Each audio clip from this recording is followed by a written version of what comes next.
కాంగ్రెస్ నాయకులు క్షుద్ర పూజలు చేసి అధికారంలోకి వచ్చారా అని నర్సాపూర్ ఎమ్మెల్యే సునీత లక్ష్మారెడ్డి ప్రశ్నించారు. కొందరు కాంగ్రెస్ నాయకులు చేస్తున్న వ్యాఖ్యలు రాజకీయ దివాళా కోరుతానానికి నిదర్శనమని ఆమె విమర్శించారు. ప్రజల సమస్యల పరిష్కారంపై దృష్టి పెట్టాల్సిన కాంగ్రెస్ నాయకులు వ్యక్తిగత విమర్శలు లక్ష్యంగా చేసుకుని వ్యాఖ్యలు చేయడం సరైంది కాదన్నారు. ప్రజాస్వామ్యంలో ప్రతి ఒక్కరికి తమ మత విశ్వాసాలను అనుసరించే హక్కుందని, వాటిని రాజకీయాలకు ముడిపెట్టడం బాధ్యతారాహిత్యమని పేర్కొన్నారు. రాష్ట్ర అభివృద్ధి, ప్రజా సంక్షేమంపై ప్రభుత్వం దృష్టి సారించాలని, ప్రజలకిచ్చిన హామీల అమలుపై కాంగ్రెస్ నాయకులు సమాధానం చెప్పాలని ఎమ్మెల్యే సునీత లక్ష్మారెడ్డి డిమాండ్ చేశారు.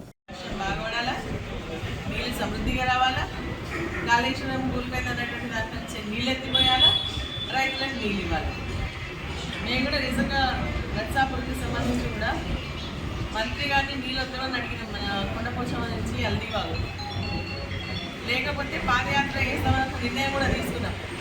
కానీ దేవుడు కర్ణించాడు, వానదేవుడు కర్ణించేదంటే బాగా వర్షాలు పడి హల్దీ ప్రాజెక్టు నిండి ఈ చెక్ డ్యామ్లకు రావడం వల్ల మా ఒక నిర్ణయం మానుకోవడం జరిగింది.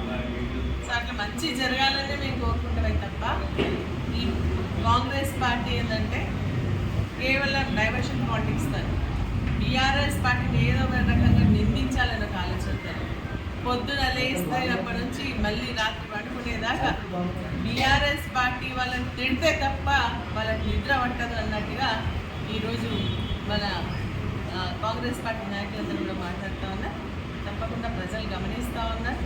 వారికి తగిన గుణపాఠం కూడా చెప్పడం వాళ్ళకి అంత నమ్మకంటే వాళ్ళు కూడా అధికారంలో క్షుద్రపూజలు చేసి వచ్చిందా అని చెప్పేసి నేను కూడా అడుగుతాను.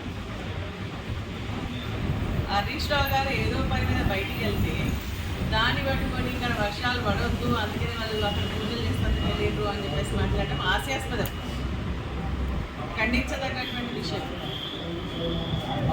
వాళ్ళకి ఏంటంటే మనకి ఇచ్చినటువంటి హామీలు నెరవేర్చకపోవడం వల్ల ప్రజల్లో వ్యతిరేకత వస్తుందని చెప్పేసి తెలుసుకొని ఏదో ఒక రకంగా మరి డైవర్ట్ చేయాలన్న ఆలోచనతో మాట్లాడుతున్నటువంటి మాటల్లాగానే అనిపిస్తాయి.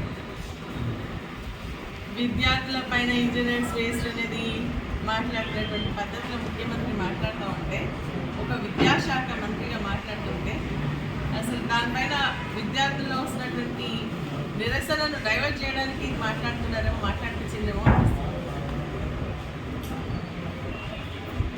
ఈరోజు మేము వర్షాలు బీఆర్ఎస్ పార్టీ సమృద్ధిగా వర్షాలు పడాలని, వర్షాలు పడి రైతుల పంటలు సస్యశ్యామలంగా ఉండి సుభిక్షంగా ఉండాలి రాష్ట్రం అంతా అని చెప్పేసి కోరుకోవడం జరుగుతుంది. నిజంగా ఆ వర్షాలు పడడం వల్లే కదా ఈరోజు కాళేశ్వరం కూలిపోయింది అన్నటువంటి వారు తప్పని పరిస్థితుల్లో మరి నీళ్ళు ఎత్తిపోసేటువంటి పరిస్థితి వస్తూ ఉంది.